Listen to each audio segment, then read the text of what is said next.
Dear students, today I am going to discuss about computer systems for class 7th. पिछले classes में आप पढ़े थे कि कंप्यूटर होता क्या है।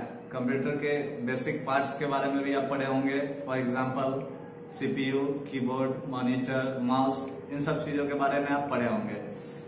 आज हम डिस्कस करने वाले हैं सीपीयू के अंदर जो डिवाइसेस लगे हुए होते हैं उन सब डिवाइसेस के बारे में आपके सामने डिस्कस करेंगे कि वो कौन कौन से डिवाइस होते हैं जो सीपीयू के अंदर लगे हुए होते हैं और उनका क्या यूज होता है। इसमें सबसे पहले हम डिस्कस करते हैं प्रोसेसर। प्रोसेसर क्या होता है? प्रोसेसर होता है कंप्यूटर का के सीपीयू के अंदर का वह डिवाइस जो बेसिकली कंप्यूटर का ब्रेन होता है। जैसे ह्यूमन ब्रेन का काम होता है वो किसी भी पार्टिकुलर प्रॉब्लम में वो अपना डिसीजन या फिर कैलकुलेशन कर सकता है, वही सेम काम प्रोसेसर करता है। कंप्यूटर जितना भी ऑपरेशन कंप्लीट करता है उन सारे ऑपरेशन को हैंडल करने का काम होता है प्रोसेसर का। यानी कि कोई भी प्रॉब्लम अगर हम कंप्यूटर को देते हैं तो उस प्रॉब्लम का सॉल्यूशन मिलता है प्रोसेसर से, इसलिए उसको कंप्यूटर का ब्रेन भी कहा जाता है। नेक्स्ट जो हमारा होता है वो होता है मदरबोर्ड। सीपीयू के अंदर लगा हुआ बोर्ड जो कनेक्टर के रूप में यूज किया जाता है और कंप्यूटर का हर डिवाइस, चाहे वो इंटरनल डिवाइसेज हो जो सीपीयू के अंदर लगा हुआ हो या फिर एक्सटर्नल जो भी पेरिफेरल डिवाइसेज होते हैं, वो सारे डिवाइस उसी मदरबोर्ड के थ्रू कनेक्टेड होते हैं। उस मदरबोर्ड पे डिफरेंट पोर्ट्स होते हैं। फॉर एग्जांपल यूएसबी पोर्ट्स होते हैं, एचडीएमआई पोर्ट्स होते हैं, वीजीए पोर्ट्स होते हैं, साउंड्स के लिए पोर्ट्स होते हैं, उन सारे नेटवर्क के लिए पोर्ट्स होते हैं। उन सारे पोर्ट्स का यूज करके हम अपने पेरिफेरल डिवाइसेस को कनेक्ट कराते हैं एक कंप्यूटर से। नेक्स्ट होता है हार्ड ड्राइव। ये मदरबोर्ड से डायरेक्टली कनेक्टेड होता है वायर के थ्रू और इसका इस्तेमाल किया जाता है डाटा को स्टोर करके रखने के लिए परमानेंटली। ये डाटा को परमानेंटली स्टोर करके रखता है। आप पिछले क्लास में पढ़े भी होंगे कि मेमोरी जो होता है उसमें डाटा को हम स्टोर करके रखते हैं और उसमें एक परमानेंटली स्टोरेज डिवाइस होता है और एक होता है टेम्पररी। तो ये हार्ड डिस्क जो होता है हमारा वो परमानेंटली स्टोरेज डिवाइस होता है और ये लार्ज अमाउंट ऑफ इंफॉर्मेशन को स्टोर कर सकता है। इसकी कैपेबिलिटी होती है कि वो लार्ज अमाउंट ऑफ इंफॉर्मेशन को स्टोर करके परमानेंटली रख सकता है। पावर सप्लाई लगा हुआ होता है उसमें। आप सीपीयू को देखते होइएगा तो ठीक उसके पीछे से हवा निकलते रहता है, उसमें से फैन लगा हुआ होता है जिस फैन से हवा एग्जिट होता रहता है, एग्जिस्ट। वो पावर सप्लाई लगा हुआ होता है जिसको एसएमपीएस के नाम से हम लोग जानते हैं, switch mode power supply, SMPS. इसका क्या काम होता है?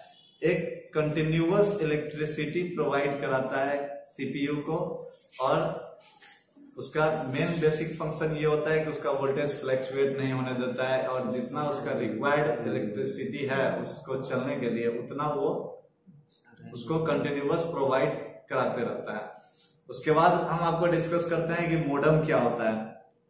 मोडम होता है मॉड्यूलेटर, डिमॉड्यूलेटर। इसका यूज किया जाता है इंटरनेट कनेक्शन चलाने के लिए। जब आप कंप्यूटर में इंटरनेट चलाना चाहते हैं कंप्यूटर पर तो ये मोडम ही होता है जो आपके सिग्नल के कैरियर का काम करता है। वो आपके सिग्नल को सैटेलाइट तक और सैटेलाइट सिग्नल को आप तक पहुंचाता है। इसका मेन बेसिक काम होता है कि कंप्यूटर के द्वारा जनरेट किए गए डिजिटल सिग्नल को एनालॉग सिग्नल के रूप में कन्वर्ट करके सैटेलाइट तक पहुंचाना और सैटेलाइट से आने वाले एनालॉग सिग्नल को डिजिटल सिग्नल के रूप में कन्वर्ट करके कंप्यूटर को वापस रिटर्न करना, जिससे कि वो इंफॉर्मेशन को कंप्यूटर पे डिस्प्ले करा सके। नेक्स्ट अब हम कुछ और पेरिफेरल डिवाइसेस के बारे में जानते हैं। पिछले क्लास में आप बहुत सारे इनपुट डिवाइस और आउटपुट डिवाइस के बारे में पढ़े होंगे।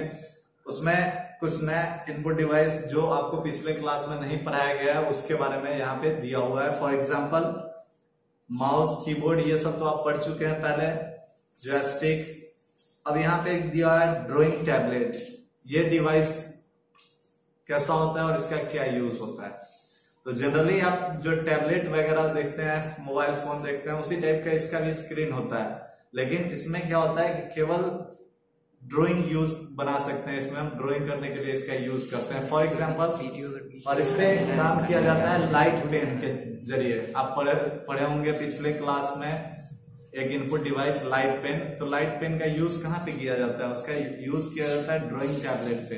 ड्राइंग टैबलेट पे हम उसका यूज करके आसानी से हम अपनी राइटिंग में हम अपना कोई भी थॉट या फिर इंफॉर्मेशन सिग्नेचर ऐड कर सकते हैं इजिली कंप्यूटर में।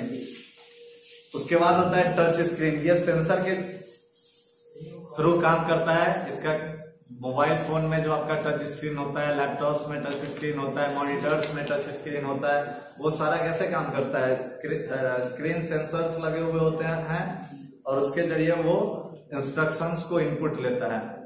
नेक्स्ट होता है आपका MICR पढ़ना है। इसमें OCR भी होता है, BCR होता है। हम बारी बारी से सबको डिस्कस कर लेते हैं यहाँ पे। BCR यानी कि बारकोड रीडर।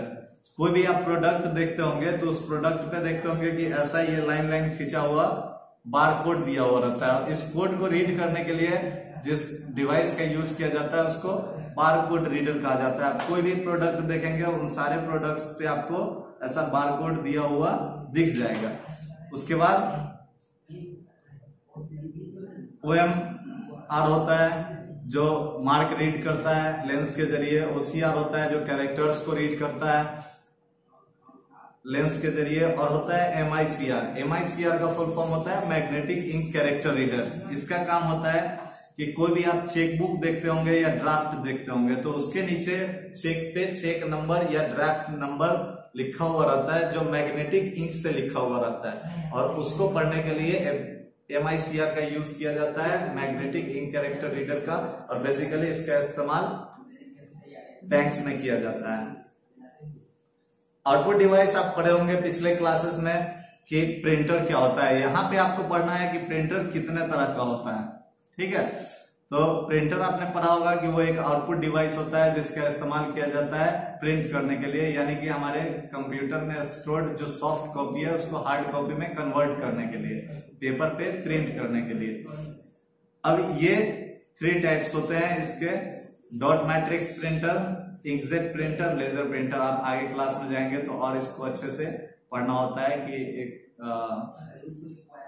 बहुत सारा डॉट मैट्रिक्स के प्रकार, इंकजेट के, लेजर के, ये सब पढ़ना है आपको। लेकिन अभी आपको बेसिकली इतना ही जानना है कि डॉट मैट्रिक्स प्रिंटर तो आप रेलवे स्टेशन पे देखे होंगे टिकट प्रिंट होते हुए, जो डॉट डॉट करके प्रिंट करता है, कोई भी लेटर को डॉट डॉट करके टाइप करता है उस पे, उसको कहा जाता है dot matrix printer. Inkjet printer जिसमें इंक डाला जाता है, यानी कि इंक डाल दिया जाता है और उसी इंक के हेल्प से वो प्रिंट करता है, वो इंकजेट प्रिंटर। और लेजर प्रिंटर जिसमें इंक पाउडर डाला जाता है और उस पाउडर के जरिए वो प्रिंट करता है, तो उसको लेजर प्रिंटर कहते हैं। आपको भी बेसिकली इतना ही बात समझने की जरूरत है। नेक्स्ट, प्रोसेसिंग यूनिट यानी प्रोसेसर के डिफरेंट पार्ट्स को भी आपको समझना पड़ेगा कि उसमें होता है लगा हुआ ALU, CU। क्या क्या लगा हुआ होता है? ALU और CU। ALU क्या होता है? तो जो भी हम ऑपरेशन कंप्यूटर पे करते हैं, जो भी टास्क हम कंप्यूटर को देते हैं, वो सारा टास्क पूरा कौन करता है? ALU पूरा करता है। ALU का 2 सेक्शन होता है, एक होता है अरिथमेटिक सेक्शन और दूसरा होता है लॉजिक सेक्शन। अरिथमेटिक सेक्शन जो होता है वो हमारे सारे मैथमेटिकल प्रॉब्लम का सॉल्यूशन देता है और लॉजिक सेक्शन जो होता है वो हमारे सारे लॉजिकल प्रॉब्लम का सॉल्यूशन देता है। फॉर एग्जांपल, अगर आप 2 + 3 = व्हाट अगर कंप्यूटर से आप पूछते हैं तो इस प्रॉब्लम का सॉल्यूशन आपको अरिथमेटिक सेक्शन से मिलता है। जबकि आप अगर कंप्यूटर से पूछते हैं कि 2 और 3 में से कौन बड़ा है, तो इसका जवाब आपको उसके लॉजिक सेक्शन से मिलता है। अब समझ में आ गया होगा अरिथमेटिक सेक्शन क्या होता है और लॉजिकल सेक्शन क्या होता है और दोनों का यूज क्या होता है।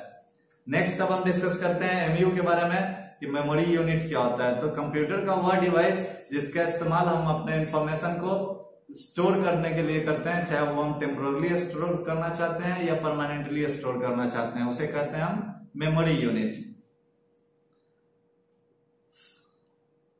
स्टोरेज डिवाइसेस जो भी कंप्यूटर में यूज किए जाते हैं उसको 2 पार्ट्स में डिवाइड किया गया है। एक होता है इंटरनल मेमोरी और दूसरा होता है एक्सटर्नल मेमोरी।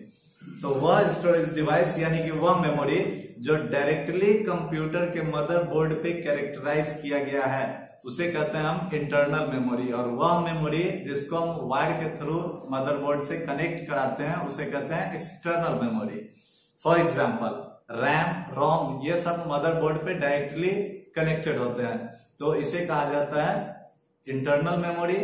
और hard disk, pen drive, floppy disk drive, CD drive, CD, ये सब एक्सटर्नली हम कंप्यूटर से कनेक्ट कराते हैं, तो इसलिए कहा जाता है एक्सटर्नल मेमोरी। कंप्यूटर मेमोरी में जो भी डाटा हमारा स्टोर्ड होता है वो सारा डाटा बाइनरी फॉर्म में स्टोर्ड होता है। बाइनरी फॉर्म आप पढ़े होंगे पिछले क्लास में, यानी 0 और 1 के रूप में वो स्टोर्ड होता है। और इसके स्टोरेज की कैपेसिटी का सबसे छोटा यूनिट होता है उसको बीट कहते हैं। बीट मतलब एक डिजिट 0 या 1। अगर हम कंप्यूटर में कोई एक 0 स्टोर करते हैं यानी वो एक बीट का होता है, 1 स्टोर करते हैं तो वो एक बीट का होता है। और इसके मेमोरी पावर को मेजरमेंट करने का सबसे छोटा यूनिट भी बीट होता है। उसके आगे इसका होता है कि 8 बीट बराबर होता है 1 बाइट। ये याद करने वाली बात है, आपके बुक में भी लिखा हुआ है, और नहीं लिखा हुआ है ध्यान नहीं है तो आप नोट कर लीजिए। 8 बीट, सबसे पहले 4 बीट बता देते हैं, एक बेसिक यूनिट होता है जो आपको बुक में तो नहीं मिलेगा। 4 बीट्स इक्वल टू होता है 1 nibble and 8 bits equal to होता है 1 बाइट। उसके बाद 2 का पावर 10 यानी 224 बीट्स बराबर होता है, 224 बाइट्स बराबर होता है 1 किलो बाइट यानी 1 KB। फिर 224 किलो बाइट्स बराबर होता है 1 MB। फिर 224 मेगाबाइट्स बराबर होता है 1 GB। और फिर 224 GB यानी गीगाबाइट्स बराबर होता है 1 TB। अभी आपको इतना ही पढ़ना है, उसके आगे भी होता है पेटा टीवी के बाद PB, EB, XB, YB, ये सब अभी आपको नहीं पढ़ना है। आगे के क्लास में जब आप जाएंगे तो इसके बारे में पढ़ेंगे, अभी आपको इतना ही पढ़ना है। रैम और रोम का क्या काम होता है इसको भी समझ लेना बहुत जरूरी होता है। जब आप कंप्यूटर पे काम कर रहे होते हैं तो रैम और रोम के फंक्शंस को अगर आप समझेंगे तो बेसिक प्रॉब्लम्स आप बहुत आसानी से उसका दूर कर सकते हैं। बेसिकली रैम का क्या काम होता है, जब आप कंप्यूटर पे काम कर रहे होते हैं, कोई भी एप्लीकेशन पे काम कर रहे हैं, उसमें कोई भी इंफॉर्मेशन तैयार किए, कोई भी डाटा इनपुट किए, तो आप गौर करते होंगे कि उसको स्टोर करने के लिए सेव ऑप्शन का हम यूज करते हैं और तब जाके हम उसको स्टोर कर देते हैं। लेकिन उससे पहले भी हमारा डाटा कहीं ना कहीं स्टोर्ड होता है, तभी वो हमको डिस्प्ले कराता है। कंप्यूटर के वर्क करने का प्रोसीजर यही होता है कि कोई भी हम डाटा जो इनपुट करते हैं उसको वो सबसे पहले स्टोर करता है फिर डिस्प्ले कराता है। तो वो फर्स्ट टाइम स्टोरेज जो उसका होता है वो कहाँ होता है, वो रैम में होता है। यानी कि जो डाटा हम अभी कहीं सेव नहीं किए हैं और फिर भी हमारे कंप्यूटर पे डिस्प्ले हो रहा है, वो कहाँ सेव्ड है, वो रैम में सेव्ड है। और रैम के पावर पे डिपेंड करता है हमारा कंप्यूटर का वर्किंग स्पीड, क्योंकि अगर आपके रैम का कैपेसिटी कम होगा और उस पर बहुत सारा एप्लीकेशन ओपन कर लेंगे तो हमारे कंप्यूटर का स्पीड ऑटोमेटिक घट जाएगा, क्योंकि वो उतना ही स्टोर कर सकता है उसका जितना लिमिट है। लेकिन अगर आप उससे कि रैम का क्या काम होता है और उसके कैपेसिटी से क्या इफेक्ट आता है आपके कंप्यूटर पे। सेकेंड होता है रोम। रोम का क्या काम होता है, इसमें आप पढ़े होंगे, सुने भी होंगे, बायोस का नाम सुने होंगे, BIOS यानी बेसिक इनपुट आउटपुट सिस्टम। ये क्या होता है कि कंप्यूटर को ऑन कराने के लिए जो एक प्रोग्राम की जरूरत होती है जिसको हम लोग बायोस के नाम से जानते हैं, कंप्यूटर को ऑन करने के लिए। और वो बायोस हमारा स्टोर्ड होता है रोम में, यानी कि रोम में किसी भी प्रकार का कोई भी प्रॉब्लम हो गया हमारा तो हम कंप्यूटर को ऑन नहीं कर पाएंगे। ये बेसिक यूज होता है रोम का। फिर आगे रोम के टाइप और रैम के टाइप पे नेक्स्ट क्लास में हम लोग चर्चा करेंगे। हार्डवेयर कुछ जो पिछले क्लास में छूट गया था आपका वो यहाँ पे अभी हम डिस्कस किए। उसके बाद इस क्लास में सॉफ्टवेयर के बारे में पढ़ना है कि हार्डवेयर और सॉफ्टवेयर का क्या रिलेशंस होता है। तो सॉफ्टवेयर आप पहले से जानते होंगे कि it is a collection of program से, प्रोग्राम का कलेक्शन होता है, उसी को हम लोग सॉफ्टवेयर कहते हैं। प्रोग्राम किसको कहते हैं, तो इंस्ट्रक्शंस के कलेक्शन को प्रोग्राम कहते हैं। यानी कि बहुत सारे इंस्ट्रक्शंस को मिला के एक प्रोग्राम बनता है और फिर बहुत सारे प्रोग्राम को मिला के एक सॉफ्टवेयर बनता है। और हार्डवेयर और सॉफ्टवेयर में रिलेशनशिप क्रिएट करने के लिए ऑपरेटिंग सिस्टम जो होता है उसका मेन रोल होता है।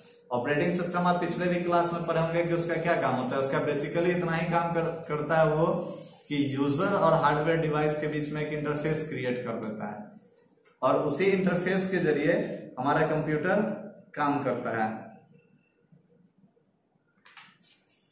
अब कंप्यूटर पे काम करने के लिए कंप्यूटर में मौजूद सारे हार्डवेयर पार्ट्स और उसके सारे सॉफ्टवेयर्स को काम करना जरूरी होता है। अगर इस दोनों का रिलेशनशिप बेहतर नहीं रहेगा, अगर सपोज कीजिए कि आपके कंप्यूटर में साउंड ड्राइवर एप्लीकेशन इंस्टॉल्ड नहीं है तो आप उस पे कितना भी बड़ा स्पीकर लगा दे आप गाना नहीं बजा सकते हैं। वैसे ही अगर आपके कंप्यूटर में कितना भी अच्छे क्वालिटी का कोई भी साउंड ड्राइवर एप्लीकेशन इंस्टॉल कर दिए, आप उसमें स्पीकर नहीं कनेक्ट कराते हैं तो आप गाना नहीं बजा सकते हैं। तो दोनों का एक ऐसा रिलेशन होता है कि आपको दोनों चीज ऐसा उसमें यूज करना होगा जिसके जरिए कि आप अपने काम को आसानी से परफॉर्म कर सकते हैं। That's all.